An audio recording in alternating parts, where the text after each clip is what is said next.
जी आदाब। आज बात करेंगे ऐसे एक कमज़र्फ़ इंसान की जिसे आर्मी ने सड़क से उठा के हीरो बना दिया। उसके लिए उन्होंने पैसे भी खर्च किए, पैसों से भी नवाज़ा, ओहदों से भी नवाज़ा, सिया-सफ़ेद काम तमाम उसके लिए किए और बिलाख़िर उस शख़्स ने आके जो आर्मी और उसके माबैन जो कॉन्फिडेंशियल चीज़ें थी, जिसे कह सकते हैं कि जी स्टेट सीक्रेट्स थे, वो तक लाके पब्लिक कर दिए। मामला क्या है? मामला ये है कि रशिया के सदर पुतिन साहब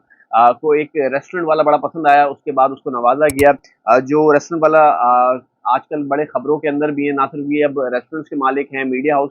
एक एजेंसी चला रहे थे, प्राइवेट मिलिट्री अपनी चला रहे हैं और उसके दरमियान जो है सदर पुतिन और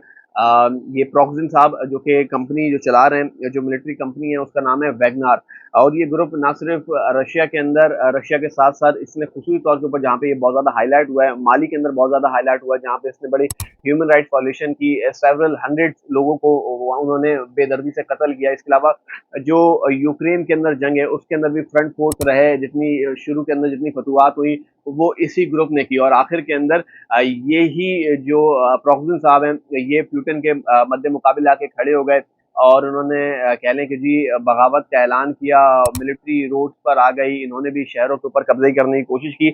मामला ये कि ये बेसिकली बुनियादी तौर के ऊपर 18 साल की उम्र में इनको कैद होती है। ये कुछ टाइम जेल के अंदर गुज़ारते हैं, उसकी चोरी के चक्कर के अंदर, उसके बाद ये बाहर निकलते हैं, उसके बाद डकैती करते हैं, उसके बाद इनको 13 साल की सज़ा होती है। 13 साल में से इन्होंने तकरीबन 9 साल जेल के अंदर गुज़ारे, उसके बाद ये आते हैं बाहर, उसके बाद हॉट डॉग का ये स्टॉल वग़ैरह लगाना शुरू करते हैं और उसमें उनको तरक्की नसीब होती है, उसके बाद ये अपने रेस्टोरेंट्स खोलते हैं और उस रेस्टोरेंट्स के अंदर इनकी मुलाकात होती है सदर पुतिन से और ये उसके बाद सदर पुतिन का बड़ी कुर्बत हासिल कर लेते हैं। आगे चल के मामला ये बनता है कि इनको जो क्रेमलिन जहाँ पे डिसीजन मेकिंग होती है वहाँ के खाने-पीने का ठेका भी इस इंसान को दे दिया जाता है और इस इंसान को कहा जाता है कि he is a chef of Putin. तो क्रेमलिन के ठेकों से लेके मिलिट्री के खानों तक के ठेके इसको दिए जाते हैं और ये शख्स इतना कुर्बत हासिल कर लेता है कि ये जो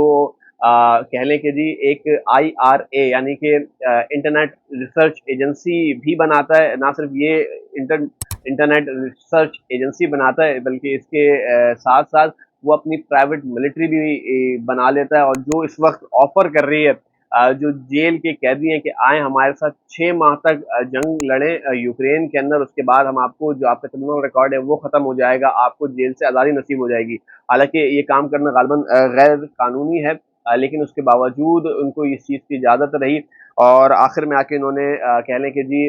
यूक्रेन के अंदर भी ख़ासी जंग लड़ी। अच्छा, इनका एक और जो इनकी कंपनी थी प्रॉक्सिन की आईआरए इसने 2016 के जो सदारती इंतखाबात थे अमेरिका के, इसके अंदर भी ख़ासी मुदाखलत की। ये मुदाखलत का सिलसिला चलता रहा। इन्होंने माली सेंट्रल अफ्रीकन कंट्रीज़ वेनेज़ुएला के अंदर भी अपनी जो वैगनर प्राइवेट मिलिट्री कंपनी है, इसके जो ऑपरेटिव्स हैं कमोपेश तकरीबन ये 50,000 के करीब इनके ऑपरेटिव्स हैं जो मुख्तलिफ ममालिक ख़ुसूसी तौर पे इस वक़्त रशिया के कहने के ऊपर ये यूक्रेन के अंदर एंगेज है। याद रहे कि इस तरह की जो प्रॉक्सीज़ होती हैं वो इसलिए बनाई जाती हैं ताकि इनकी ज़िम्मेदारी जो हो कोई भी रियासत हो वो कबूल ना कर सके और बिल्कुल आसानी के साथ निकल जाए। और जिस तरह से हम देख रहे हैं कि इन्होंने प्रॉक्सिन ने इस वक़्त बगावत का अलम बुलंद किया रशिया के अंदर और कहा कि जी हम क्रेमलिन के ऊपर कब्ज़ा करेंगे, अहम फ़ौजी तनसीबात के ऊपर इन्होंने कब्ज़ा किया, उसके बावजूद इस वक़्त की जो रिपोर्ट है उसके मुताबिक इन्हें मुमकिन है कि जिस तरह के कह लें कि जी सेंट पीटर्सबर्ग के जो हालात बने और दीगर जगहों के ऊपर जो हालात बने उसके बावजूद इनको कह लें कि जी मुआहिदों की टेबल के ऊपर लाया गया। लेकिन सबसे आम सवाल ये कि जो इतने कुर्बत वाले लोग थे जिनको कह लें कि जी गोल्ड माइनिंग से लेके डायमंड माइनिंग तक के ठेके तक रशिया ने दिए उनके उनके दरमियान जो है पुतिन और प्रॉक्सिन के दरमियान ये जो तनाज़ा है ये बना क्यों? असल तनाज़ा ये बना कि जिस वक़्त ये वज़ारत-ए-दिफ़ा जो वो काम कर रही थी इन्होंने जो सप्लाई थी वेपन्स की प्रॉक्सिन को, वैगनार ग्रुप को वो इन्होंने रोकी। उसके बाद इनके आपस में भी कुछ तसादुम हुए, उसके बावजूद मुख्तलिफ वक़्तों के अंदर ये मुतनब्बे भी करते रहे, वीडियो पैगामात भी देते रहे और आखिर के अंदर इन्होंने इस वक़्त आके ये कहा है कि रशिया ने जो इन्वेड किया है यूक्रेन को वो गैर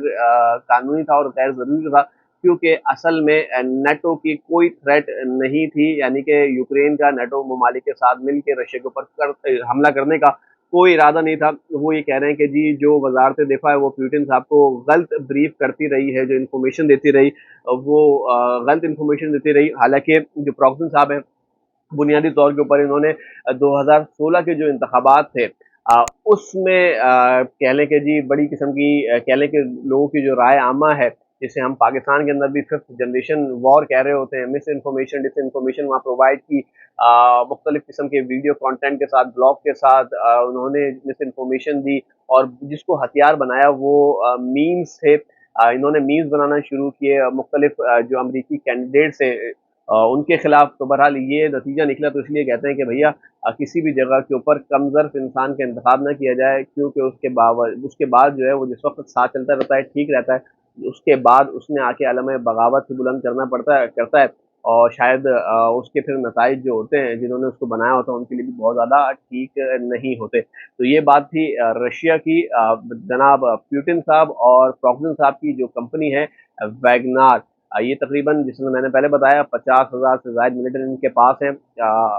बेपनाह किस्म का असलहा इनके पास है। इनके पास मीडिया की पावर मौजूद और इस हद तक की पावर है कि इन्होंने जो कह लें कि जी 2016 के सदारती इंतखाबात थे अमेरिका के, वो तक मैनिपुलेट करने की कोशिश कर ली थी। तो देखते हैं आगे इसका फ्यूचर क्या बनता है। अभी जो इत्तलात हैं उसके मुताबिक इनकी कोई सेटलमेंट हो रही है कि जिसके जो इन्होंने रशिया ने, सदर पुतिन ने जो बगावत का इल्ज़ामात इनके ऊपर आयद किए थे क्रेमलिन ने, तो वो शायद कह लें कि जी वेव हो जाएँगे। उसके बाद जो प्रोक्सिन साहब हैं इनसे ये अर्ज़ किया जा रहा है कि ये किसी दूसरे मुल्क के अंदर जाके अपनी जो बाकी की ज़िंदगी है वो गुज़ारेंगे। देखते हैं आगे रशिया के हालात बनते क्या हैं। बहुत शुक्रिया।